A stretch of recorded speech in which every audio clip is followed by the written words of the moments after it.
Hello and welcome to the Nurse Rosa's Insights podcast. Joining me today is Matthew Zachary, kind of a legend in podcasting. So I'm super honored to have you here today, but thank you for joining me. Thank you for having me. I appreciate being here. Yeah, so we've been running in a similar advocacy space and wanting to make healthcare better for everyone. So, a mutual friend introduced us, and I'm so glad. For those who don't know Matthew Zachary, he is a brain cancer survivor turned advocate who has been leading a movement. And so that's really what we're going to spend a lot of time talking about. So, Matt, would you share with us from the beginning how you got into healthcare, I guess, from the patient perspective? I think everyone's often drafted into healthcare. It's not a demand market. I didn't go to cancer college to get sick and know what to do.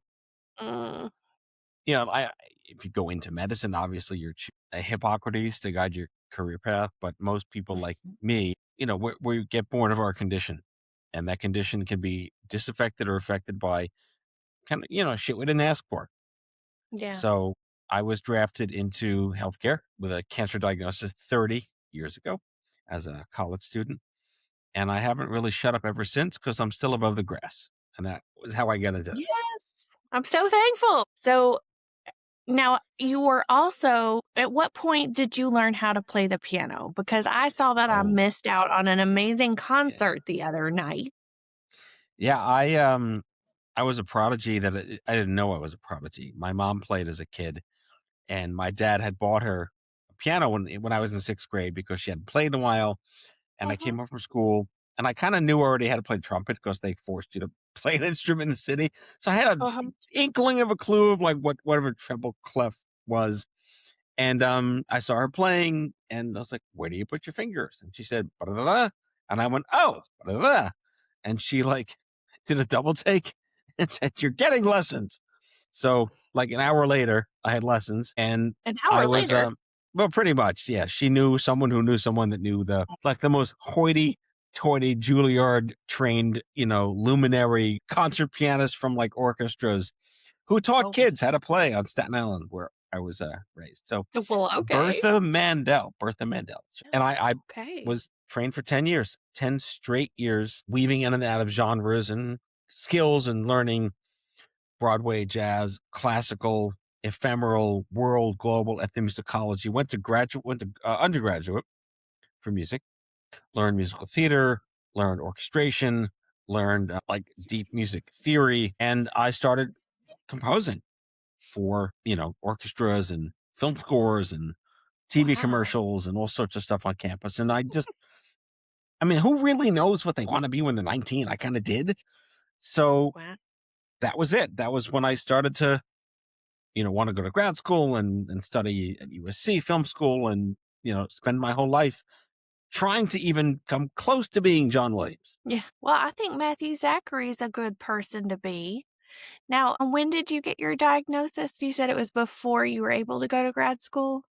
Yeah. So in the summer of 1995, again, like we're going back the way back in machine before AOL and floppy disks and all that crap. Peel back the layers. Yes. So, my God, how many like Clinton's first term, pretty much, just to throw back how far back this really was. I was I'd taken off the summer obviously for school, and I was interning at a company, and I started to get headaches, and I didn't know what it was, and I just thought whatever, and you're 21, who cares? But then I got back to school in the fall of 95, and I noticed when I got back on the piano I couldn't play as well. My left hand felt a little numb. And having played for 10 years, I knew my body. I knew how things worked, and I just immediately knew something was wrong. But again, 21, invincible, whatever, cope with it. I just practiced harder. and then the real stuff started to happen. The symptoms started, the headaches got worse. I started slurring my speech and having double vision and all this crazy stuff. And finally, after being misdiagnosed, which I forgive, no one really associates a pianist that can't play with terminal brain cancer. So Yeah. eventually I was taken seriously when things got really bad. And in Mm. December of 95, went for MRI, and they found this golf ball in my brain that's been there my whole life. Wow. But it was just then starting to cause problems. It, for some reason, I learned many years later that the particular tumor I had is called the medulloblastoma, and it is one of the only congenital brain tumors. It Yeah. develops in utero before Okay. birth, and it lives inside your head and does all these creepy things. But most of the time, it generally presents itself by the age of 8, mostly in boys. So you So the had a fact lot that, of yeah, bonus time there. I don't know how, I don't know what, but I was one of the oldest patients they'd ever seen at the time with this Huh. particular tumor. So it kind of threw them for a loop because I didn't Mhm. fit into the standard, Mm. kid cancer protocols. Yeah. The differential was confounded. Yep. Yep. It still confounds people now that even work in neurology and neurosurgery. Like, you had what? When? Do you think it made you a prodigy at the piano? It advanced my educational capacity. Like, it was like a little, like a turbo boost chip in my brain the whole time. Like, put some extra pressure on the smart genes there. Mhm. That reminds me of the episode of The Simpsons where they found a crayon in Homer's brain and they took it out and he got smarter. I So, like, mean, you imagine never after know. my surgery, I got dumber because they took it out. Well, I mean, you would always be afraid of that, right? Like, what if you Yeah. take out something I need in there? But, Yeah. so I'm sure that was a scary experience for It was you. scary, but it was killing me. So I'd rather have it out of me. Yes, you need that. It Yeah. was like a risk versus benefit. You Yeah. definitely Right. needed it out for Exactly. sure. Yeah. But yes, this all happened before I was supposed to go to grad school. So all those plans got shot to Mhm. shit. But it sounds like you were doing plenty without grad school. Like, sounds like you did more before being old enough for grad school than a lot of musicians ever get to do. Yeah, I really exploited my teens and 20s, early Wow. 20s with everything running the gamut from orchestra, jazz band, TV and film, college, you know, uh, like college compositions. I was the pianist for the theater groups and the on-site campus theater groups, rehearsal pianist for the theater company and the opera company. I performed for the modern dance companies as a instrumentalist. I bilked and I played off site and I played at bars and I did everything that I possibly could. And when you want to throw yourself into something you care about, there Mhm. wasn't a dying minute that I wasn't doing something musical at college. It's beautiful. I got a bachelor's in music, but I switched to nursing like at the last minute. So, well, not I Presumably to make a switched. living.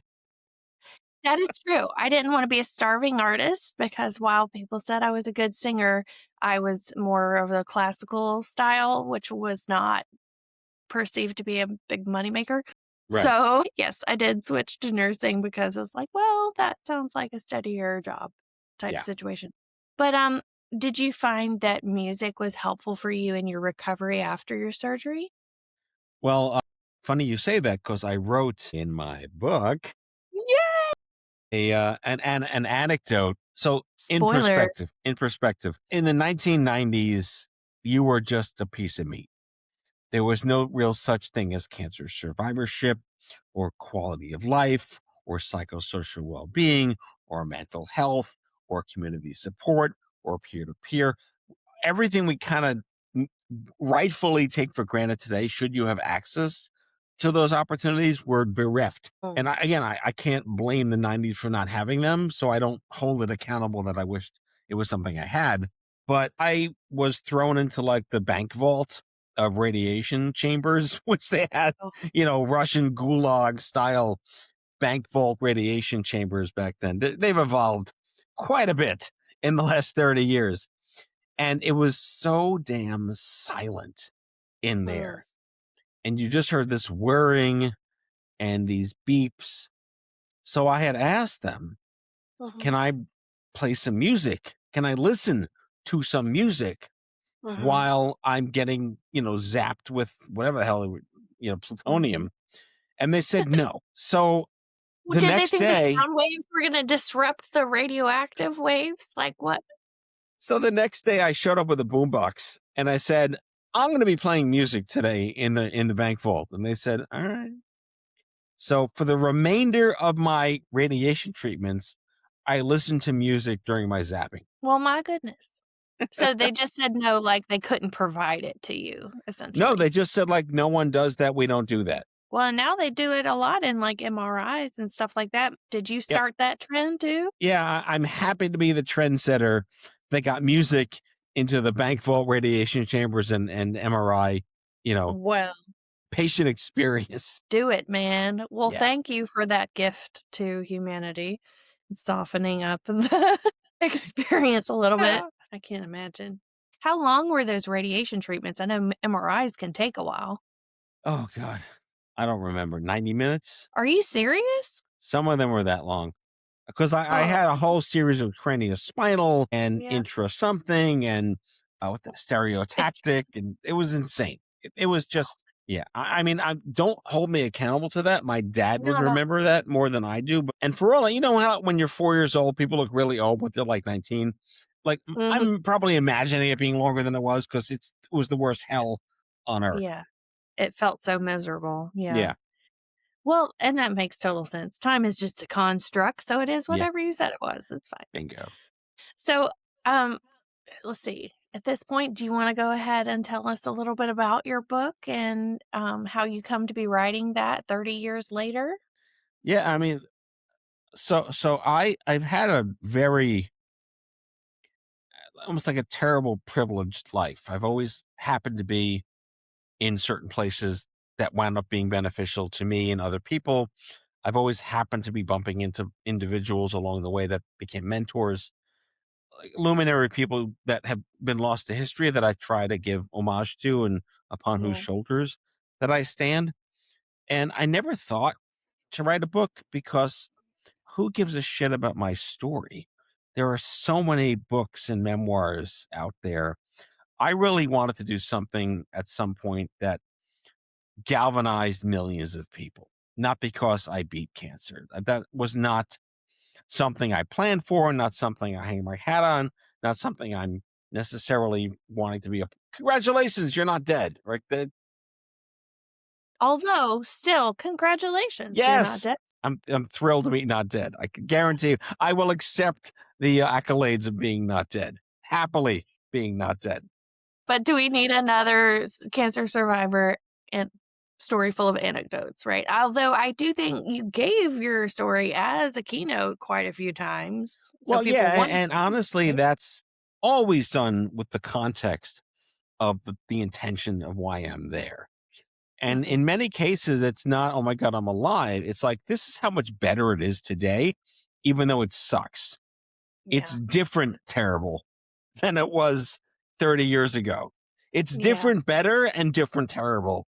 And I really felt that if I'm going to tell not my story, but a story, Mhm. what really needs to be packed in to a book all these years later that, yes, might be a summary executive of all the insanity that I've been through, but not really a memoir. But what I talked about in chapter 1 is what I've been talking about when I started, stupid cancer and had a podcast in 2007 is what do we do with the shit we're angry about? And I base that on a Mr. Rogers quote that's in the book where he's sitting around with a bunch of children and he asks them, what do we do with the mad that we feel? And that was what I felt has been sort of my hill to climb for all these years is I can organize millions of people. I can galvanize through populist branding. I can do all these amazing things that I'm proud of with a bunch of people at my side, huge communities of wing people and colleagues and cohorts. But up until now, what do we do with the mad that we feel is, oh, we raise money for research, or we fund for a cure, or we do X, Y, and Z, or we beg Congress to do the right thing, and we hope the moral shit happens. And we reach the point now where that doesn't work anymore. It doesn't work anymore. Yep. It's all about money now. It used to be about power, but now it's about money. Mhm. So what do we do with the mad that we feel is very different now. And the story I wanted to tell was what happens when, not that we stop raising money for research and supporting nonprofits, because we still need sort of like that downstream help. It's not going away anytime soon. People are still broke and in pain and need support and trauma. That's critical when you jump into the club that no one wants to be a part of. That there's some stuff for you to make it, as you say, less terrible. But my overall theme now after 30 years and all the little nuances in between that are just incalculably ridiculous that they happened in the first place is I'm proposing the country start to organize its anger as a voter bloc, not a PAC or a lobby group, a voter bloc. It's never happened in American history. Voter bloc? Voter blocs are single issue bipartisan. So like the gun lobby is like, you could be gay or straight or blue or black or whatever. They just care that you're pro too. Right. Yes. And then they have, made it terrible every other which direction possible. But they started with this being a single issue. Single issue is also like abortion is a single issue. They don't care if you're Republican or Democrat. If you are pro-choice, then you are single issue. So the question then I was asking with my colleagues over the years is like, what is the one thing every patient in America would agree on? Not dying is not one of them, because we all don't want to die, right? You got to just take that off the table. Something you can really legislate. You can't legislate not dying, no. And it really started out as no one should go broke when they get sick. Not universal healthcare narrative, not Bernie Sanders stuff, but what would it mean if we just didn't lose everything? And then that moved to, can we not be swindled? Right? That would be really nice. Right. And then the one above that was health insurance should not be our doctors. Right. See? For sure. That nodding of your head, that became what this book wanted to organize people around the idea. What does it mean when health insurance stops playing doctor and you get what you need because your doctor is your doctor and their job is to be your doctor and tell you no? So that is what my theory is in the book. That is what I want readers to take away. That is what I'm speaking about these days, is the mad that we feel now has to be channeled into legislative organized action. Definitely. And it's well past the point where I would normally ask my $1 billion question, which I am sensing is going to be aligned with where we are in our conversation. So, Matthew, if you were given a grant for $1 billion to meet a need you see in healthcare, how would you like to see it used strategically to have the most sustainable impact? So when you had asked me this question as prep for the show, I kind of already had my answer. And you actually gave me pause to write a 2,000-word op-ed about it as well, to put it out there. Well, thank you for not filling out the sheet with the 2,000 words. I think you condensed it to 200 for me. I did. I came up with like a meta tag for it, but it's extraordinarily complicated what would have to happen with $1 billion. But the gist of it, again, all this is covered in my book and my talks and my blogs and my content, is that it's all based on Ralph Nader in the 1960s. Oh, really? And what Ralph Nader did in the 1960s was prove to the auto industry, to the government, and to the automotive insurance industry that everyone will make a whole lot more money when we don't die on the highways. Agreed. So seatbelts and safety and infrastructure became the investment to save money. And all of a sudden, better and safer was cheaper. So you can make more money by doing less harm. And that then funneled into the Secretary of the Interior and Transportation on safety. Bridges, tunnels, safe schools, safe roads. So where I'm going with this is, what is the seatbelt for cancer patients, for anyone? Now, right, I'm in the cancer space. Block, it wouldn't, if you're focusing on this for a voter block of all people who can experience healthcare, then it's not just people experiencing a cancer journey. No. Stroke, or it might be anything else, right? Yeah. I mean, we're technically starting in oncology because that's where the most harm and the most death and the most bankruptcy happens. And from there, we can trickle out to other things as tort reform and precedents. But with that being said, the fundamental concept is, what is a seatbelt for a cancer patient? And in this particular case, it's not better healthcare. It's not access to healthcare. It's not healthcare reform or innovation. It's safer health insurance. And what does safer health insurance means? It means that they're going to deny you on purpose so you get worse so they can eventually cover you and then you die. What if you prevent that from happening in the first place?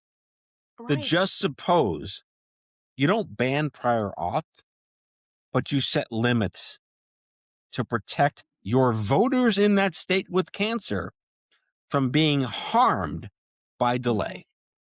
Yes. And then because the data, and this always raises eyebrows in oncology, this might be a larger scale, but 80% of denials that are appealed are overturned. 80%. Yeah, But for sure. what percentage of denials are appealed? 0.02%. Almost none. None. And typically the people that are part of the 80% are the health systems and the patient navigators and the system course correcting for Yes. denials that were not intentionally, for denials that were intentionally denied. Yes. So the insurance system counts on only 0.02% of people finding denials, because if more than 0.02%, if 1%, it would ruin everything for them. So they intentionally deny care so they can bank their money and benefit from the downstream costs of delaying that care. Protecting a seatbelt would mean a couple of things. And again, going back to that single issue that everyone would agree on, because most of us have been screwed by healthcare and health insurance in some way, shape, or form, is what if we never had to deal with a delay making us worse? What if the doctor in the insurance company is basically told, shut the fuck up? What if you can forgive oncology medical debt forgiveness for families that it would ruin? If $10,000 of debt ruins a family in North Carolina, that's a minuscule amount of money to forgive, to keep that family voting and working and paying their taxes. Is there any kind of cancer treatment that is 10,000 or less? It's about the debt. Sometimes insurance covers it. Sometimes hospitals send you bills.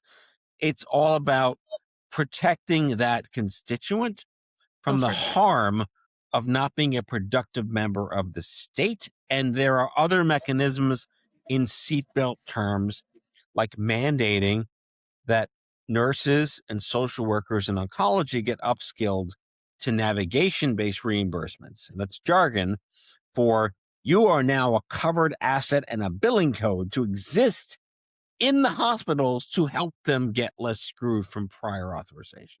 Isn't that wild? It is wild. It's totally wild. And then also like transparency over, if you want to cash pay, but you have insurance, they won't let you cash pay. Right. So banning that. To avoid the delay, even if you have money. Yes, exactly. So there are so many things that fall under the umbrella of the seatbelt metaphor that every American, minus the people who like don't give a shit about us, plenty of those people, want in our states. So this is all about consumer protection. So with $1 billion, I would create the country's largest consumer protection and fraud commission that operates at the state level to organize millions of voters, not to vote, but to share the fact that they do not want to be harmed by the system.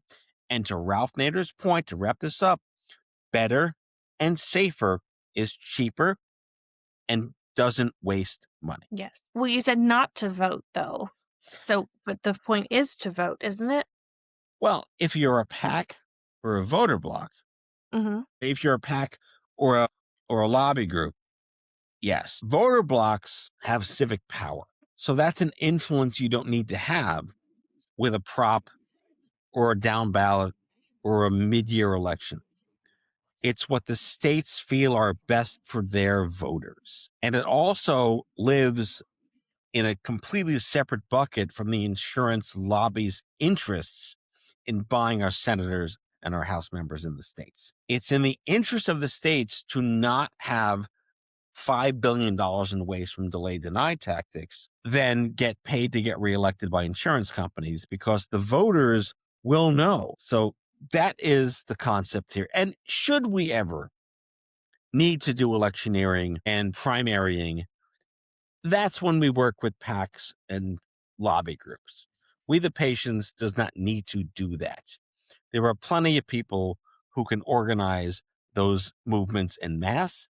We are a populist group of angry citizens that are sick and tired of being abused by the absolute malfeasance and guttural, disgusting nature of what the health insurance company lobby has become. So, practically speaking, if this group is created and mobilized, which you've already been doing, it is there, it is happening. Are there going to be like conversations with lawmakers? Are you going to be working with them to write bills that you'll be like tracking as a group and taking patients in to share stories of this is my real world experience and why this matters? There's no concrete answer to that right now. Would that be part of your aspiration, or is that not the path that you want to take?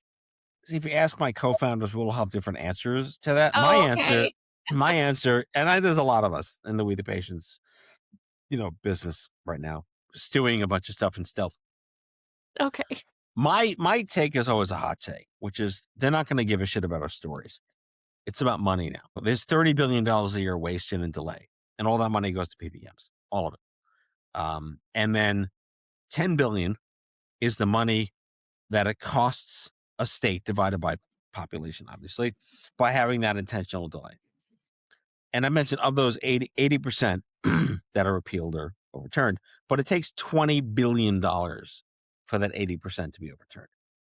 So you're looking at $30 billion of immediate waste from the delay deny engines existing. So it's in a state's interest to not have that waste come out of its budget, to restore that money back to Medicaid in the states, to Medicare non-advantage, regular Medicare in the states. Health systems, physicians, and employers want that money back. It's in the state's interest, that health economic benefit to being in North Carolina or Iowa, than it is to get their voters to give a shit about their stories. That's my hot take on this. Sure. So then, Whether or not we need a legislator or a senator to give a shit right now, that's probably just gravy. There's nothing they can do until we are a 20 million strong civic power voter. 20 million across the country? Oh, it'll be everyone, but we start Yeah. with specific data points in oncology. There's a great book I'm reading now, and I of course, I forgot the name of it, but it's about how they overthrew Slobodan Milosevic in Serbia in the 1990s through nonviolence, learning from Gandhi. And there's a stat in there with something like 3.4%. You need 3.4% of any population to overthrow anything non-violently, right? This is how ACT UP got AIDS working. More than 3.5% of America gave shit about this. This is how the breast cancer wars got like Herceptin introduced in the 1990s. This is how more than 3.4%. The cancer community alone, just the survivors over 18 of voting age, that's 20 million. That's way more than 3.4% of the country. You factor in caregivers and loved ones and family members, and you're looking at 2/3 of the country have been screwed by health insurance vis-a-vis some connection to oncology. For sure. Yeah. So, and it's not a Republican or a Democrat or a Trump or a Biden. It's none of that. It doesn't matter who's sitting in the White House. This is a state-based benefit to voting. Cancer does not care. Money does not care. No. And honestly, again, I go out on a limb a little bit when I talk in red states or red communities, because no one knows what I do, and politically I'm kind of in the middle. But I get a lot of like, fine, you picked your voter, you chose your president. That's fantastic. But did you ever expect to vote to have your health insurance quintuple this year? No, we didn't vote for that at all. Right? They could say what they want about, oh, he knows what he's doing. No, it's not about that. Are you okay going broke more than ever because it's going to cost you a Honda Civic worth of money to keep your family insured this year? And the answer is no. That's why a lot of people are going to choose to just go without insurance. And that's the death spiral. The Yeah. death spiral is when more healthy people go wing it, go commando. It hurts everyone. Good description. That's really what it is. It hurts everyone else. Yeah. It's true. We didn't want to see that, did we? No one voted for that. I'm guarantee you go to the red estates or the Appalachian, the lowest socioeconomic communities that maybe barely have something. They didn't vote to be told you can't have this. Yeah, for sure. Well, I really do appreciate your advocacy in leading this. So, how can people get involved? And obviously, they can go buy your book on Amazon or on your website, right? Yeah, it's wherever books are sold. It's in bookstores. It's on. I'm a big fan of like the independent online bookshops, like bookshop.com. I mean, depending on where you are on the sliding scale of corporate America and billionaires not paying taxes, you may want to consider buying it from like a bookshop or a Books A Million online, or just go to your local bookstore and say, hey, do you carry this? And have them, old school. Do Yeah. you carry this? Can you order this for me? And the title is We the Patients. But it's not just a book. If somebody wants to be a part of this movement and stay in touch with you, I know I signed up. Where would you like them to go?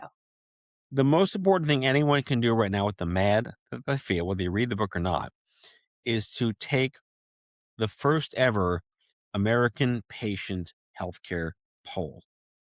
It is our political poll, or bipartisan political poll. And we need about 10,000 people to tell us what we need to hear. It's anonymous. It's based on zip code. And we are collecting first ever data on how we really feel about the way healthcare disabuses us, takes advantage of us, and confuses us with intention. That is the one thing. It's free. It takes 5 minutes. It's anonymous. We, the patients. It is really quick. Yeah. And very clear. And it's amazing what a difference a little data can do when you do put a good story to it, like, look, you can use this and save a whole lot of money. What's been fascinating and not surprising, of course, because I've been working in this space for 25 years, and this is not a pro-murder in any way, shape, or form, but when Luigi killed Brian Thompson, the outpouring of hatred for health insurance, there's a great quote from World War II where after Japan bombed Pearl Harbor, and they realized, like, what have we done? I think it was Tojo said, we have awakened the sleeping giant, because we were so quiet and passive. FDR kept us like hushed during all of the European bullshit. And we'll never forgive him for that. But I feel like the murder of Brian Thompson awakened the sleeping giant, and very similar to the endless outpouring of how much people were thrilled he's dead, which is terrible, and now becoming, Club Luigi to get him off the hook. It's a sign that we're just in pain. Right. But no one's ever been given permission to voice that and do something with their mad.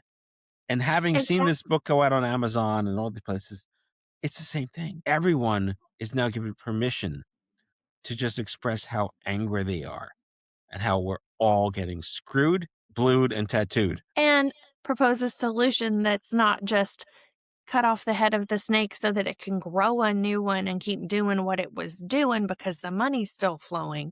But how do we change the flow of the money so that it's not bankrupting the country and the individuals? Yeah, I'll give a short plug for a documentary film that I'm in right now called Suck It Up, Buttercup.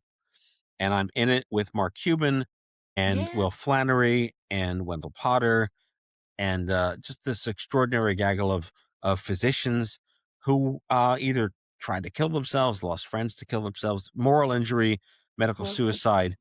And it's a scathing, scathing piece expose on how health insurance is crushing medicine, how Yeah. private equity is killing rural America, rural health, and they're just as pissed as patients are. Yeah. So we are all in this together to Mhm. determine what it means when we stop doing dial-up advocacy and hoping Congress does the right thing and testifying before this and meeting with staffers.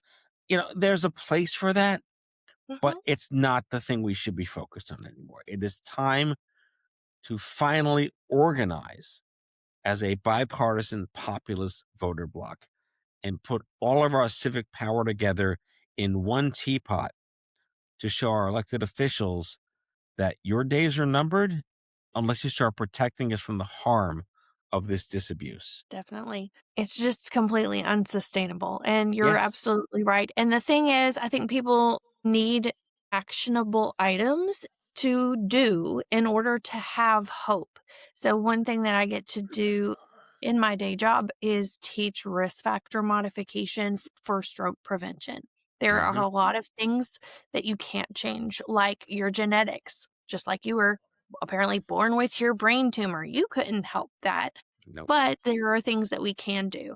And a lot of the times after, for example, someone has a stroke, have a lot more anxiety because it's appropriate, because Yeah. something scary just happened and it might happen again.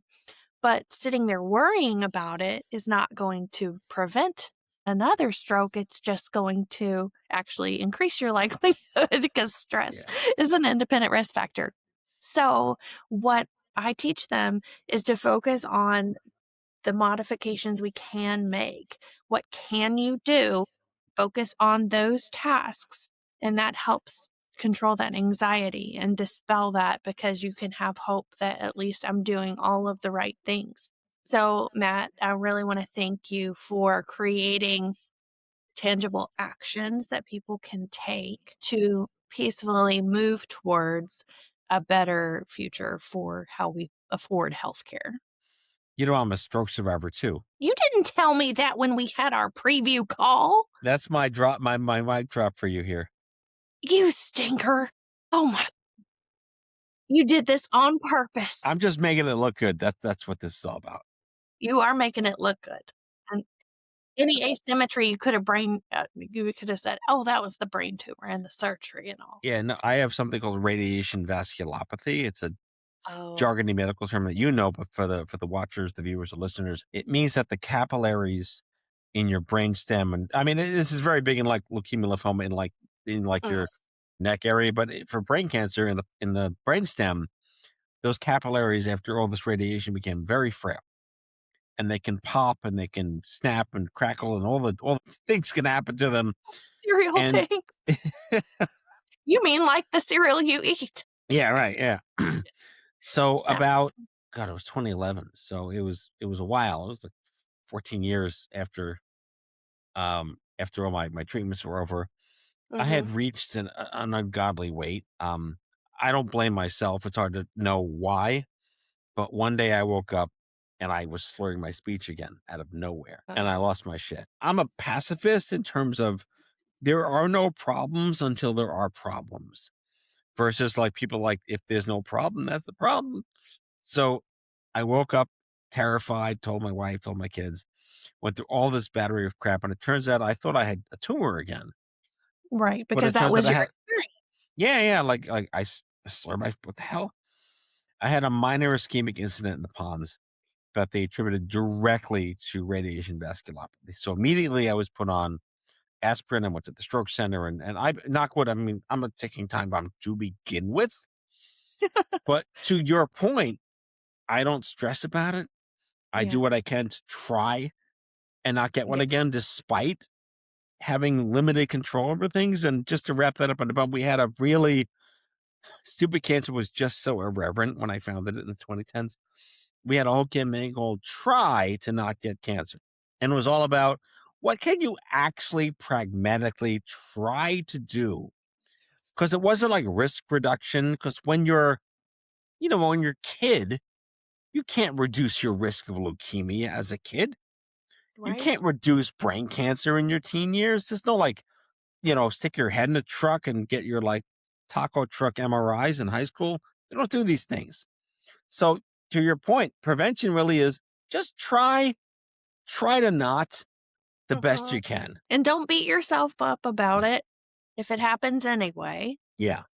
Like even if I'm encouraging somebody to quit smoking, one of the nurse practitioners that I worked with in the hospital, I heard her teach a patient about this, and it was just so lovely. I had to copy it forever after, Mm-hmm. because a lot of doctors would, like, especially a neurosurgeon or a cardiologist who just pulled a clot out of somebody, they'll be Right. like, "You better not ever smoke again," Mm-hmm. or "This was a total waste of my time," right? Right. Did hear that said before. Mm. But I heard her go in and speak with a patient who had always been smoking as long as they could remember, Right. Right. and she really encouraged them to cut back. And if it's cutting back 1 cigarette a day, as long as it takes to get down to 0, Yep. that counts. Every little bit does count Yeah. towards letting your body heal and letting your blood vessels get Mm-hmm. better. Mm-hmm. And so it really is important that we demystify it, so it's not like you have to do everything right cold turkey. It Correct. is a process to make lifestyle changes, Mm-hmm. Yep. for sure. So you get full credit. What do I win, Chuck? Get a car. Great. You win a free ride on the Rosa podcast. Done. I'll take it. This is great. Well, this was so lovely. Thank you so much for sharing your heart and the action steps that we can take together. You hold this up again? Yes, get your copy of We the Patients in case you are listening and can't see the video. He just held it up. It's very patriotic cover. Nothing like a video push for an audio show. Yes, exactly. You should definitely try the video version. I think they're usually better, but I'm biased. So, Yes, me too. yeah. So, for our listeners, if you learned something or you know of something else, someone else that is a healthcare stakeholder who has another idea of how we can transform healthcare, then please leave it in the comments or reach out to me on LinkedIn. Oh, Matt, is LinkedIn the best way for people to reach out to you, or do you prefer through We the Patients? Well, LinkedIn is really where most people can find me, but I realize not everyone's on LinkedIn. So the best way to reach me is just to Google my name because I am everywhere because I've just been around for so damn long. And if you search Matthew Zachary, any misspelling whatsoever into any search engine or AI, it just knows who I am because I've just Okay. been doing this since 1998. Well, that's a good deal too. Well, you can find me on LinkedIn or Instagram and TikTok at Nurse Rosa Speaks. And please like and subscribe to the Nurse Rosa's Insights podcast wherever you're listening or if you're watching on YouTube. And I'll see you all in the next episode.